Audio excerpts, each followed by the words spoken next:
और गलवान के वक्त भी मैंने इनको बोला था, टेलीविजन पे मैंने बोला था कि मेरा प्रिडिक्शन है ये लोग अरुणाचल में आएंगे, और अरुणाचल में आए ये लोग। ये मैंने प्रिडिक्ट करा था। मैं जहां पे आप गलत कदम उठाएंगे आपको सिख एक दिखाई देगा जो पहले समझाएगा प्यार से, और फिर की सरकार, परसों की सरकार, मैं उसकी बात ही नहीं कर रहा, मैं सरकारों की बात नहीं कर रहा। We as a people are highly reactive people ना, हम लोग रिएक्ट कर रहे हैं। शुड एक्सपोज इंडिया, मैं तो खुद कह रहा हूं आपसे, और मैं कब से आपको आइडिया दे रहा हूं। हम ऐसा करेंगे, एक सस्ती सी प्रेस। जय हिंद दोस्तों, मैं हूं मेजर गौरवारी और आप देख रहे हैं तो चाणक्य डायलॉग्स। इस वीडियो को लाइक करिए, हमारे चैनल को सब्सक्राइब करिए दोस्तों, बेल आइकन दबाना बिल्कुल मत भूलिएगा। अच्छा, कल वीडियो मैं नहीं डाल पाया क्योंकि आपको पता ही है कि तवांग में क्या हुआ था।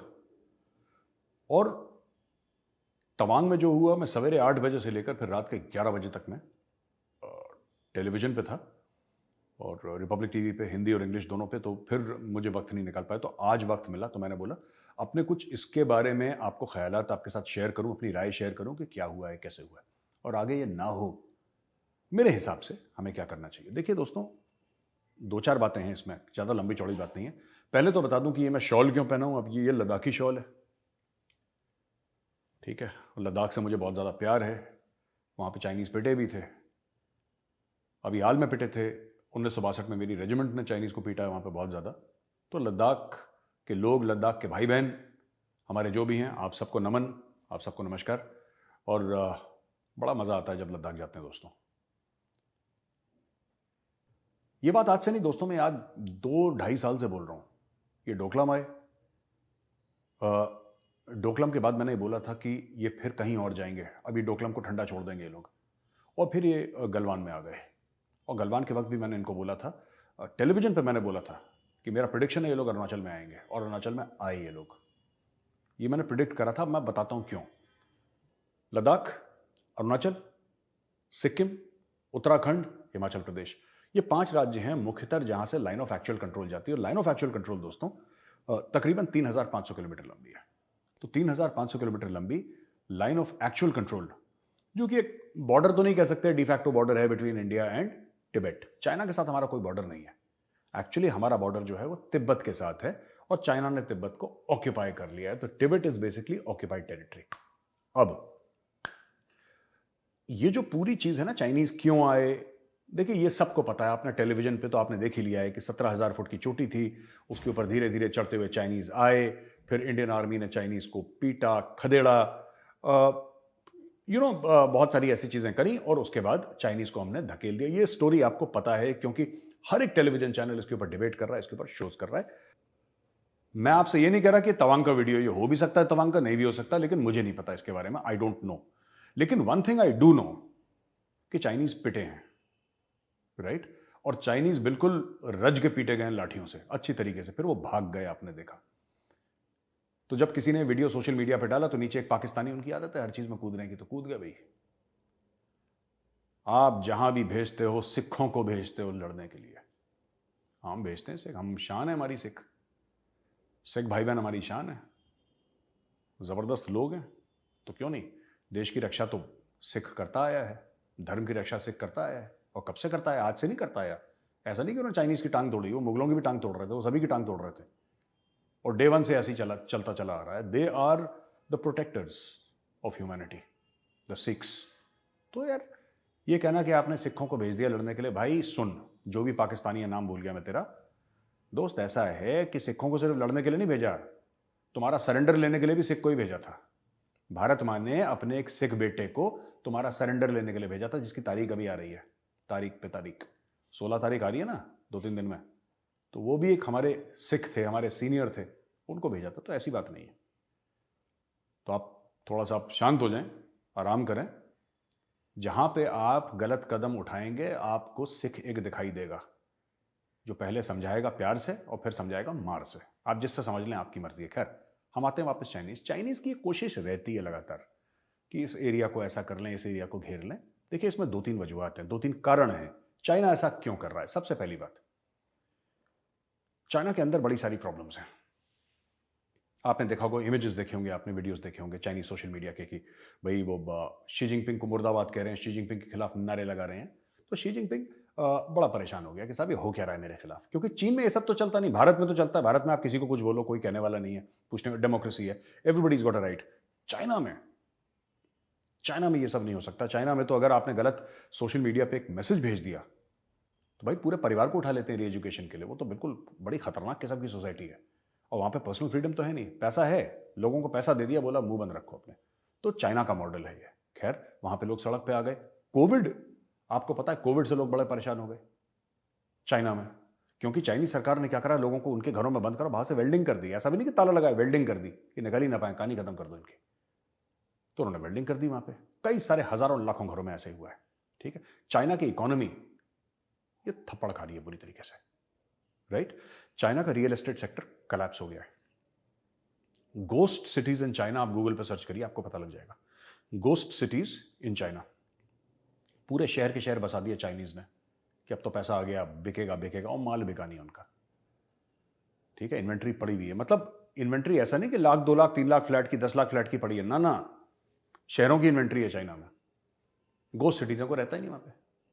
अच्छा, इसके अलावा चाइना में क्या हो गया कि चाइना से आईफोन जैसी प्रेस्टिजियस ब्रांड्स हट के भारत आ रहे हैं, कुछ आई थिंक फिलीपींस जा रहे हैं, मलेशिया, कहाँ जा रहे हैं, they moving out of China. Automobile companies are moving out of China.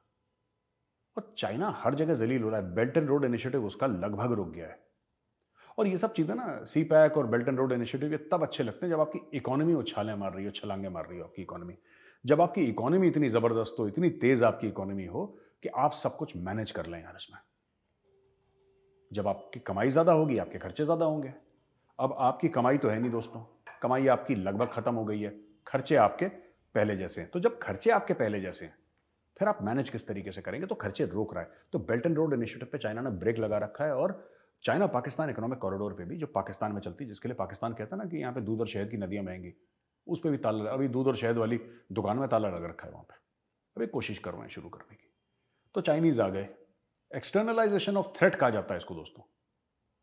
यानी कि जब शी जिनपिंग फंस गया, अंदर मामला बर्बाद हो गया चीन के, तो उसने चीनियों को बोला कि अरे ये जो तुम कह रहे हो ना कि हमें घर के अंदर बंद कर दिया और कोविड हो गया और हमारी इकोनॉमी कोलैप्स हो गई और फैक्ट्रियां बंद हो गई और बहुत भुखमरी है, बड़ी परेशानी, अरे ये सब छोड़ो। हिंदुस्तान हमारे ऊपर हमला कर रहा है, इंडिया हमारे ऊपर हमला कर रहा है, आ जाओ मेरे पीछे खड़े हो जाओ। This is called externalisation of threat. क्या आप हर समय थ्रेट को बताएं कि थ्रेट एक्सटर्नल, हमें को प्रॉब्लम नहीं है, थ्रेट बाहर से। पाकिस्तान भी, ये पाकिस्तान तो 75 साल से कर रहा है, पाकिस्तान तो उसका मास्टर है, पाकिस्तान की ट्रिपल PhD है इसमें, एक्सटर्नलाइजेशन ऑफ थ्रेट में। हिंदू खा जाएगा, मैं हिंदू खा जाएगा, यहूदी खा जाएगा, साजिश है हमारे खिलाफ। जब भी पाकिस्तानी से बात करिए तो हर तीसरे सेंटेंस में वो साजिश का वर्ड यूज करता है। क्यों? क्योंकि पूरा मुल्क साजिशी है। वो सोचते ही वैसे है। आप उनको वो नहीं, आप उनको अलग नहीं कर सकते। ये साजिश उनका एक कल्चर का हिस्सा है, पाकिस्तानी कल्चर का हिस्सा है। और मैं आपको वाज़ेह तौर पे बता दूं, क्योंकि मैं अरबों से भी मिला हूं, मैं मलेशियन से भी मिला हूं, मैं तो जा चुका हूं मलेशिया, इंडोनेशिया। मैं उन लोगों से, वो भी मुसलमान है, उनका कल्चर नहीं, ये पाकिस्तानी मुस्लिम्स का कल्चर है ये। आपको दुबई में ऐसे लोग नहीं मिलेंगे। वो बड़े प्यारे अच्छे लोग, अरब जो है ना, वो ठीक ठाक मिलेंगे आपको, यारी दोस्ती बिल्कुल अच्छी, जैसे नॉर्मल लोग होते हैं। अब नॉर्मल लोग यहाँ पे ज़्यादातर, सारी कौम को नहीं बोल रहा पाकिस्तानी को, लेकिन बहुत सारे ऐसे लोग हैं जो बिल्कुल ही अब नॉर्मल है। तो ये इनकी अब नॉर्मेलिटी है। और वही चाइनीज़ ने भी पकड़ी, या तो इन्होंने चाइनीज़ से पकड़ी, चाइनीज़ से ये बाप बेटा एक जैसे ही है, तो ये इन्होंने एक दूसरे से पकड़ ली अब नॉर्मेलिटी। तो चाइना ने फिर कोशिश करी। अच्छा, मैं आपको बताता हूँ चाइना की स्ट्रैटेजी क्या है ना, पाम एंड 5 फिंगर्स की स्ट्रैटेजी कहते हैं। ये पाम है तिब्बत, ये जो हथेली है ना भाइयों, ये है तिब्बत, ये सिक्किम, ये लद्दाख, ये अरुणाचल प्रदेश, ये उत्तराखंड, ये Himachal Pradesh. Palm and 5 fingers, ये स्ट्रैटेजी आप याद रखिएगा चाइना की। ये पाम का इस्तेमाल करके, हथेली का इस्तेमाल करके 5 उंगलियों में जाना चाहते हैं। ये देखिए, ये अरुणाचल में आ चुके हैं, मतलब लाइन ऑफ एक्चुअल कंट्रोल के बिल्कुल करीब, जो कि हमारी ट्रीटी के खिलाफ है, राइट। घुसने की कोशिश करी तो फिर वो जो वहाँ पे इंडियन आर्मी थी मार लगाई इनको, कूट लगाई अच्छी तरीके से। तो कल एक हमारे सीनियर फौजी बोल रहे थे कि कूटनीति का मतलब सिर्फ ये नहीं है कि बातचीत करो, कूटनीति का मतलब कूट दो। तो भारत जो कर रहा है कूटनीति कर रहा है वहाँ पे। मैंने बोला बिल्कुल ठीक है सर आपकी बात। तो कल मैंने स्टूडियो में पहली बार सुना, मुझे बड़ी हंसी आई, सोचा आपके साथ शेयर करूँ। कूटनीति, कूटना। ये हुआ ये कि ये अभी देखिए ना, जैसे मैंने आपको बताया कि 5 फिंगर्स में ये सिक्किम में आ चुके हैं, लद्दाख में आ चुके हैं, अरुणाचल में आ चुके हैं, अभी आएंगे उत्तराखंड और हिमाचल प्रदेश में, लाइन ऑफ एक्चुअल कंट्रोल के पास। आप मान के चलिएगा ये परेशान किस चीज से होगा? भारत एक्सरसाइज कर रहा है अमेरिका के साथ ओली में, भारत एक्सरसाइज कर रहा है अमेरिका के साथ ओली में, इससे लोग बड़े परेशान हो गए चाइनीज। तुम्हें क्या मतलब है, हमारा मुल्क हम जो भी करेंगे यार, भाई जो भी करेंगे, राइट? हमने तो चाइना के साथ भी एक्सरसाइज करी है, जो मल्टीलैटरल फोरम्स हमने तो पाकिस्तान के साथ भी एक्सरसाइज करी है, और चाइना के साथ कई एक्सरसाइज हुई है। चाइना ये चाहता है कि उसके हिसाब से चले, क्योंकि पाकिस्तान उसके हिसाब से चलता है, श्रीलंका उसके हिसाब से चलता है, और मुल्क इसके, वो चाहता है भारत, अब भारत इतना बड़ा है साइज में, भारत अभी जो है पॉपुलेशन के हिसाब से 1-2 साल में चाइना को ओवरटेक कर लेगा। तो आप ऐसे तो नहीं ना रोक सकते भारत को, और ना भारत आपके मानने के लिए बैठा है यहाँ पे। एनीवे, तो ये सब चीज़ें वहाँ पे हुई और उनको भगा दिया, लेकिन ये बात खत्म नहीं हुई। ये बात खत्म कैसे होगी? देखिए साहब, मैं आपको बताता हूँ, ये जो फोटोग्राफ देख रहे हैं ना, ये इंडियन आर्मी के आइकॉन है। He is one of the finest and people say perhaps the finest operational commander the Indian army has ever seen post 1947। Independence के बाद अगर कोई ऑपरेशंस का कमांडर, वॉर का कमांडर जो रहा है भारत में, जो जिसने लड़ाई, वो जनरल साइमन मानेकशॉ की बात करते हो तो ओवरऑल बॉस हो गए ना पूरा कंट्री में, ये वो ऊपर क्या हो रहा है। मैं जो कमांडर्स हैं जो लड़ते हैं, उनमें जनरल सगत सिंह से बड़ा कोई नाम है नहीं, कम से कम मैं ये समझता हूं। हो सकता है लोगों की राय कुछ अलग हो, मेरे फौजी सीनियर उनकी राय अलग हो, लेकिन जनरल सगत सिंह को एवरीबडी नोज यार। जनरल सगत सिंह ने, मैं बता रहा हूं, ये 1962 में जो हमारे साथ चाइनीज ने करा ना, हम भी लड़े, बहादुरी से लड़े, हमारे जवान वीरगति को प्राप्त हुए, लेकिन 62 was a bad chapter for India. 67 में उन्होंने फिर चोंच लड़ाई नाथुला में। जब इन्होंने नाथुला में फिर आने की कोशिश करी तो जनरल सगत सिंह ने बोला, यार ये हाथापाई से कुछ नहीं होगा, इनको मारो पकड़ के। इंडियन आर्मी ने आर्टिलरी खोली, तोपें खोली, कई 100 चाइनीज फौजी जान से मार दिया उन्होंने। ये जनरल सगत सिंह ने करवाया था, बोला फायर, एक नहीं बचना चाहिए। इंडियन तोपें खुल गई, चाइनीज वहां पे लेट गए, कहानी खत्म हो गई। ठीक है, कहानी यह है कि उन्होंने खुद इंडिपेंडेंट डिसीजन ली, ऐसी कहानी। मुझे इसकी सच्चाई नहीं पता, पर जनरल सगत सिंह ने बोला बहुत हो गया यार, you know, I am the general in-charge and it is my decision, तोपें खोलो, दिखाओ जरा चाइनीज को, हिंदुस्तानी बारूद सूंघने दो जरा इनको आज सवेरे से, गुड मॉर्निंग। तो आर्टिलरी वाले ने बोल दिया गुड मॉर्निंग चाइनीज को, चाइनीज मर गए कई सारे। फिर चाइनीज कई सालों तक, कई दशकों तक चुप रहे। Chinese didn't say anything for at least I think 20-30 years, 25 years Chinese were quite. उनको इतना सदमा लगा कि उससे उभरने में उनको बहुत टाइम लग गया। देखो, चाइनीज का अगर इलाज करना है ना डिप्लोमेसी से, इनका diplomacy is very important by the way. जो कूटनीति है ना, वो बहुत ज़रूरी है यार। कोई भी अगर बोले कूटनीति ज़रूरी नहीं है और सिर्फ फौज ही प्रॉब्लम, फौज अकेले में क्या क्या प्रॉब्लम सॉल्व करेगी? पूरा देश मिल के प्रॉब्लम सॉल्व करता है, तब जाके प्रॉब्लम सॉल्व होती है। तो कूटनीति भी बहुत ज़रूरी है।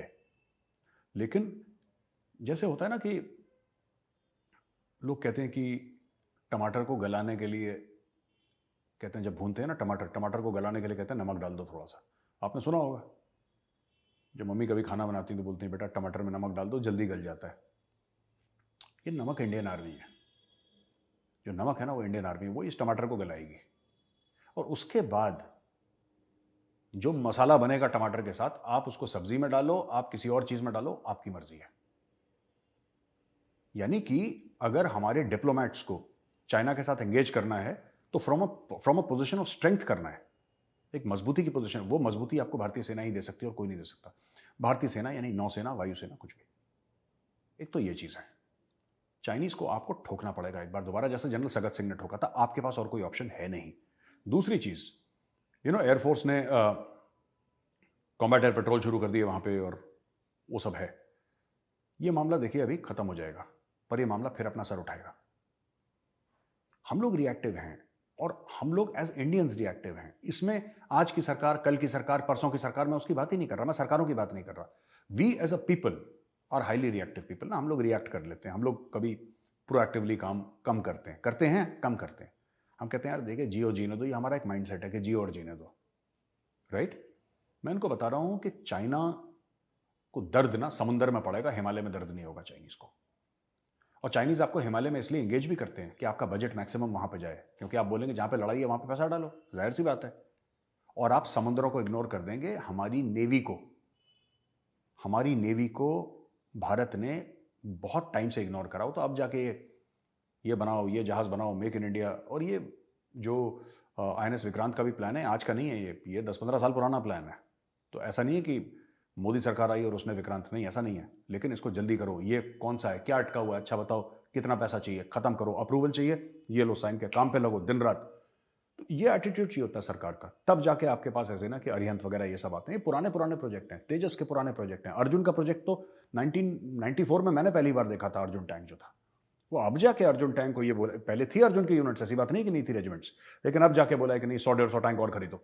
आपको फौज को बताना पड़ेगा ना कि आप ये लीजिए, बढ़िया टैंक है, आप इसको देखिए, इंडियन टैंक है, हम लोग बना रहे, तभी जाके तो पुश मिलेगा प्रोडक्ट्स को ना। तो ये हुआ एक फर्क आया है। तो इसलिए मैं कह रहा हूं, इनको कूटनीति, इनको समुद्रों में भी कूटना और पहाड़ों में भी कूटना, तब जाके इनको समझ में आएगा। इनके अंदर ना डर बैठाना पड़ेगा चीनियों, फिर ये बैठ जाएंगे। मैं दूसरी खबर पे आता हूं, पाकिस्तान पे, फिर मैं वीडियो एंड करूंगा। आज मेरे पास 2 ही खबर हैं। जो मेरे लद्दाखी भाई बहन है ना, या अरुणाचली भाई बहन है, मैं उनसे ये कहना चाहता हूँ, कहीं पे उत्तराखंड के हों, अरुणाचल के हों, सिक्किम के हों, हिमाचल के हों, लद्दाख के हों, मेरी उनसे रिक्वेस्ट है, जैसे मैंने लद्दाखी शॉल पहना है ना यार, मुझे एक बड़ा शौक है। एक शॉल जब आपको चाइनीज़ फौजी अगली बार पकड़ में आएगा ना, तो आप इंडियन आर्मी से रिक्वेस्ट करना वहाँ पे कि हमें ज़रा 10-15 मिनट के लिए दे दो। उनका सर मुंडना, चाइनीज़ फौजियों का, उनको गंजा कर देना, उनका सर मुंडा देना और उसका शॉल बनाना यार, उसका शॉल बनाना दोस्तों, बड़ा मज़ा आएगा।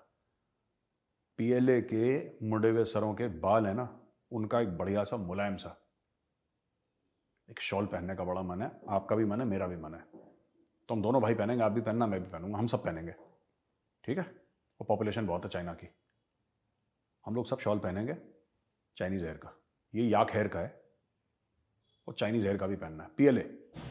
PLA not Chinese citizens, PLA और कम्युनिस्ट पार्टी ऑफ चाइना का, ठीक है। अब पाकिस्तान से खबर है दोस्तों, बड़ी मजबूत, ज़बरदस्त, और मज़ा आ गया ये खबर पढ़ के। तो पाकिस्तान की खबरें सुनकर मज़ा ही आता है। इनके जो इंटीरियर मिनिस्टर हैं, यानी कि होम मिनिस्टर, ये कहते हैं clear evidence of India carrying out terrorist activities in Pakistan. अरे बाबा।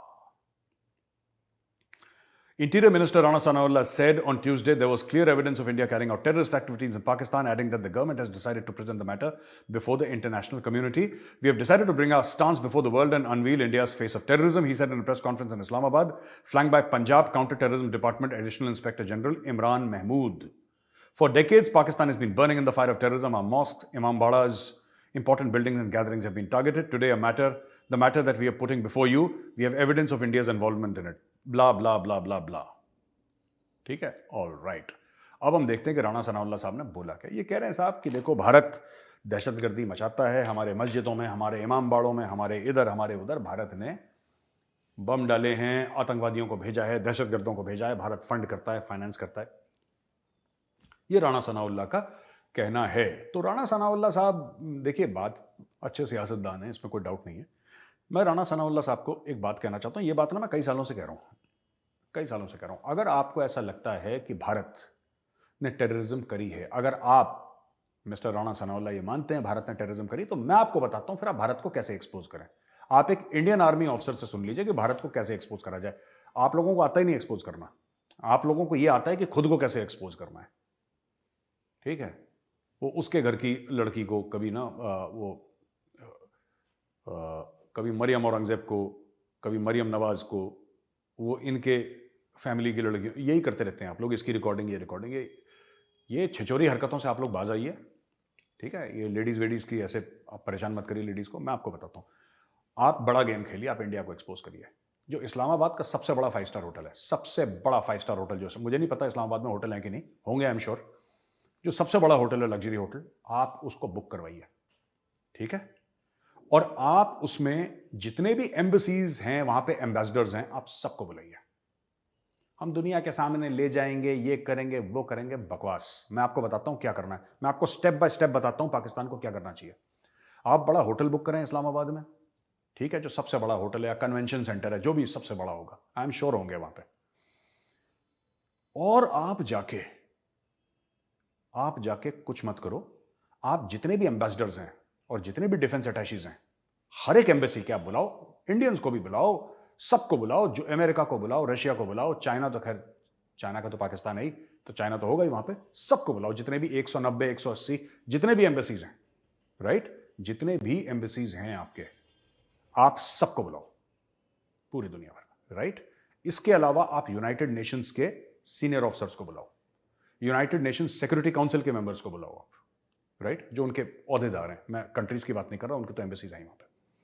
आप वहां पे चाइनीज पॉलिट ब्यूरो के सीनियर ऑफिसर्स को बुलाओ, जो आपके चाइनीज, आपके शहद से मीठे, यू अंडरस्टैंड ना। और आपके जो दोस्त हैं जिनसे आप पैसा पूसा मांगते हो, सबको बुलाओ वहां पे, FATF को बुलाओ, फाइनेंशियल एक्शन टास्क फोर्स, और आप वर्ल्ड ह्यूमन राइट्स काउंसिल, जिसको आपको ठीक समझ रहे हो ना, आपकी ये लोग हैं बड़े बड़े लोग दुनिया में जो दुनिया चलाते हैं, आप उनको बुलाओ और उनके सामने आप इंडिया को एक्सपोज करो, आप उनके सामने इंडिया को एक्सपोज करो। आप गलत कर रहे हो। ये अखबार वहां पे राणा सनाउल्लाह ने एक प्रेस कॉन्फ्रेंस, राणा सनाउल्लाह को कौन जानता है यार 3 महीना 13 में, तो भाई वहां पे आपका हेड ऑफ स्टेट होना चाहिए, आपका शहबाज शरीफ होना चाहिए, आरिफ अलवी होना चाहिए, आपके आसिम मुनीर साहब होने चाहिए जो जनरल साहब हैं आपके, DGISI हो वहां पे, DGISPR हो, पाकिस्तान की पूरी कैबिनेट हो वहां पे, सामने लाइन में बैठी है, यहां पे पूरी दुनिया बैठी है, लेट द वर्ल्ड सी। आप एक्सपोज करो ना यार इंडिया को। इंडिया ने अगर दहशतगर्दी करी, आप एक्सपोज क्यों नहीं करते? मुझे आप किस चीज का वेट करें? आप कह रहे हो कि जी हमारे इतने लाखों लोग मर गए, इतने 1,80,000 पता नहीं क्या क्या स्टोरी पाकिस्तानी सुनाते, 30 साल से क्या कर रहे हैं यार? आप क्या कर रहे हैं 30 साल से? परवेज मुशर्रफ ने क्यों नहीं करा? वो तो फौजी था। परवेज मुशर्रफ ने क्यों नहीं करा? आपके ये जरदारी ने क्यों नहीं करा? नवाज शरीफ ने क्यों नहीं करा? शहबाज शरीफ ने क्यों नहीं करा? शहबाज शरीफ तो खैर चलो अभी आया, राइट। इमरान खान 3.5 साल था, उसने क्यों नहीं करा? आप तो कहते हैं आपके पास सब सबूत है, कितना टाइम लगता है? 10 दिन 15 दिन सबूत इकट्ठा करिए, फोल्डर बनाइए, आप उसको पेन ड्राइव में डालिए और सबको, आप हर एक एम्बेसडर को और हर एक डिफेंस अटैचे को आप दीजिए ये चीज, आप उनको गिफ्ट करिए। आप बोलिए सर ये देखिए, ये हम आपके सामने प्रूफ ला रहे हैं, हम इंडिया को एक्सपोज कर रहे हैं, ये इसमें मोबाइल नंबर है जिससे कॉल आया था, ये इसकी ऑडियो रिकॉर्डिंग है, ये इसके ग्रिड रेफरेंसेस हैं, ये फोटोग्राफ्स हैं, वीडियोस हैं, जो भी चीज होती है। और आप उनसे बोलिए कि आप इसकी फोरेंसिक जांच खुद करवाइए, आप अपने अपने मुल्कों में जाइए और इसकी फोरेंसिक जांच करवाइए, और जब आपके पास हफ्ता 10 दिन के बाद रिजल्ट आए, उसके बाद हम आपके ऊपर छोड़ते हैं। आपको इस चीज को दबाना है, ये सबके सामने आपको उजागर करना है, सबके सामने लाना है। You should expose India. मैं तो खुद कह रहा हूं आपसे, और मैं कब से आपको आइडिया दे रहा हूं। हम ऐसा करेंगे, सस्ती सी प्रेस कॉन्फ्रेंस, वो सस्ता सा बंदा उसको एड्रेस कर रहा है, राणा सनाउल्लाह जैसा, सस्ते लोग वहां पे बैठे हुए, 3 महीना 13 में। अरे यार दुनिया को बुलाओ। अगर आप कहते हो भारत टेररिज्म कर रहा है पाकिस्तान के अंदर, दुनिया को बुलाओ यार, पूरा विश्व वहां पे होना चाहिए, सबको बुलाओ और सबके सामने बोलो कि ये इंडिया कर रहा है। करोगे? नहीं करोगे, मुझे पता ही नहीं करोगे, मुझे पता ही नहीं करोगे, तुम्हारे पास है ही नहीं कुछ, तुम झूठ बोलते हो लोग, ठीक है। बस साजिश हो गई है, इंडिया ने साजिश कर दी है, यहूदियों ने बस यही चीज, चूरन अपने बच्चों को खिलाना, और चूरन खा खा के तुम्हारे बच्चे फिर वैसे पैदा होंगे जैसे वो कौन है, वो जो पाव पाव किलो का बम, और शेख रशीद, फिर शेख रशीद टाइप के बच्चे पैदा होंगे। साजिश है, क्रिकेट मैच हमारी इस्लाम की जीत है, ये तुम्हारा दिमाग इतना ही है बस। अब मैं बताता हूं इंडिया क्यों नहीं करता टेररिज्म। इंडिया क्यों नहीं करता टेररिज्म? क्या इंडिया नहीं कर सकता? इंडिया के पास पैसे नहीं है, इंडिया के पास कॉन्टैक्ट्स नहीं। इसकी 3 वजूहत हैं, मैं आपको समझा दूं पाकिस्तानियों को। और अगर आपको मेरी बात समझ में आए, आप कमेंट्स में लिखिएगा, और आप लगे कि मेजर गलत बात बोल रहा है, बोलना मेजर साहब आपकी बात से हम डिसएग्री करते हैं, गड़बड़ बोल रहे हो, झूठ बोल रहे हो, आप, यू आर अ लायर, आप बोलना, मैं एक्सेप्ट करूंगा। देखिए, सबसे पहली चीज, भारत को यह करने की जरूरत नहीं है। आप लोग खुद एक हाथ में माचिस और एक हाथ में पेट्रोल लेके अपने मुल्क में आग लगा रहे हो। आप कहते हो भारत टीटीपी को पैसा देता है, टीटीपी कर क्या रहा है? टीटीपी कर क्या रहा है? पाकिस्तानियों जरा सोचो, टीटीपी सरहदी इलाकों में 2-4 लोगों को मार देता है, उससे भारत को क्या फायदा हुआ? कुछ फायदा हुआ? और टीटीपी अगर 10 साल तक ऐसी 1-1, 2-2 लोगों को मारता रहा सरहदी इलाकों में, या चलो कभी शहरों में भी कर दिया, तो उससे भारत को क्या फायदा होगा? सोचो, होगा कुछ फायदा? नहीं, भारत को कोई फायदा नहीं है। रादर कि अगर भारत ऐसा करे और आपके हाथ में सबूत लग जाए तो भारत की बदनामी है। भारत जिसका डिप्लोमेटिक डंका दुनिया में बोलता है, दुनिया डॉक्टर एस जयशंकर का और नरेंद्र मोदी जी का लोहा मानती है, भारत अपना नाम क्यों खराब करेगा ये 2-2 कौड़ी के टेररिस्ट को पैसा देके? Why will India do it? हर चीज के पीछे वजूहत होती है ना, वजह होती है, कारण होते हैं। क्या कारण है इंडिया का? आप लोग खुद अपने मुल्क को मार मार के आपने दुम्बा बना दिया पाकिस्तान को, भारत को मारने की क्या जरूरत है? भारत के लिए सबसे ज्यादा चीज क्या इंपॉर्टेंट है? मैं आपसे पूछता हूं पाकिस्तानियों, आपसे पूछता हूं, मेरे पाकिस्तानी भाइयों बहनों, आप बताओ। तहरीक तालिबान पाकिस्तान किसी दूर गांव में, जिसका नाम पाकिस्तानियों ने भी नहीं सुना होगा, इंडियंस ने तो बिल्कुल नहीं सुना, दूर गांव में जाके 2 पुलिस वालों को मार देती है। ठीक है, उसमें इंडिया को फायदा है या इंडिया को इसमें फायदा है कि पाकिस्तान डिफॉल्ट के दिहाने में खड़ा हुआ और किसी भी वक्त पाकिस्तान डिफॉल्ट कर सकता है। तहरीक तालिबान पाकिस्तान पाकिस्तानी आर्मी कैंप में अटैक करता है और 4 पाकिस्तानी सिपाहियों को जान से मार देता है, जिसके नाम कोई नहीं जानता, नोबडी नोज। वो इंडिया के फायदे में है कि आज की तारीख में जो आपके यहां पॉलिटिकल अनसर्टेनिटी चल रही है कि इमरान खान कह रहा है मैं कल सरकार गिराऊंगा, परसों सरकार गिराऊंगा, कोई आपके यहां आ नहीं रहा, आप लोग $1-1 अरब के लिए भीख मांग रहे हैं, वो भारत के फायदे में है। भाई, जब आप सारे पाकिस्तानी मिलके पाकिस्तान का बैंड बजा रहे हैं तो हम लोग क्यों ये 2-2 टके के तहरीक तालिबान पाकिस्तान को पैसा देंगे? आप खुद सोचिए, हमारा फायदा क्या है? आप लोग फ्री में काम कर रहे हैं, हम पैसा क्यों खर्च करें यार? और दूसरी चीज है, इससे होगा क्या जो तहरीक तालिबान पाकिस्तान, क्या तहरीक तालिबान पाकिस्तान पूरे पाकिस्तान को खत्म कर देगा? बिल्कुल भी नहीं, कर ही नहीं सकता, कर ही नहीं सकता। ये कुछ नहीं कर सकता। तहरीक तालिबान पाकिस्तान यहां पे सुसाइड अटैक कर दिया, यहां पे बम डाल दिया, ये छोटी मोटी कुटपुट, उससे क्या पाकिस्तानी जो रियासत है उसको ज्यादा फर्क पड़ेगा? नहीं फर्क पड़ेगा, क्योंकि तहरीक तालिबान पाकिस्तान की औकात ही नहीं है इससे ज्यादा करने की। वो पुलिस वाला नाके पे खड़ा है, उसको गोली मार दी पिस्टल से और भाग गए। क्या हो जाएगा इससे? इससे भारत को क्या फायदा हो जाएगा और इससे पाकिस्तान को नुकसान क्या हो जाएगा? असली जो आपको नुकसान हो रहा है वो आपकी इकोनॉमी का हो रहा है। असली जो नुकसान हो रहा है, आपकी जो पॉलिटिकल अनसर्टेनिटी है, पॉलिटिकल इंस्टेबिलिटी है, उसका नुकसान आपको हो रहा है।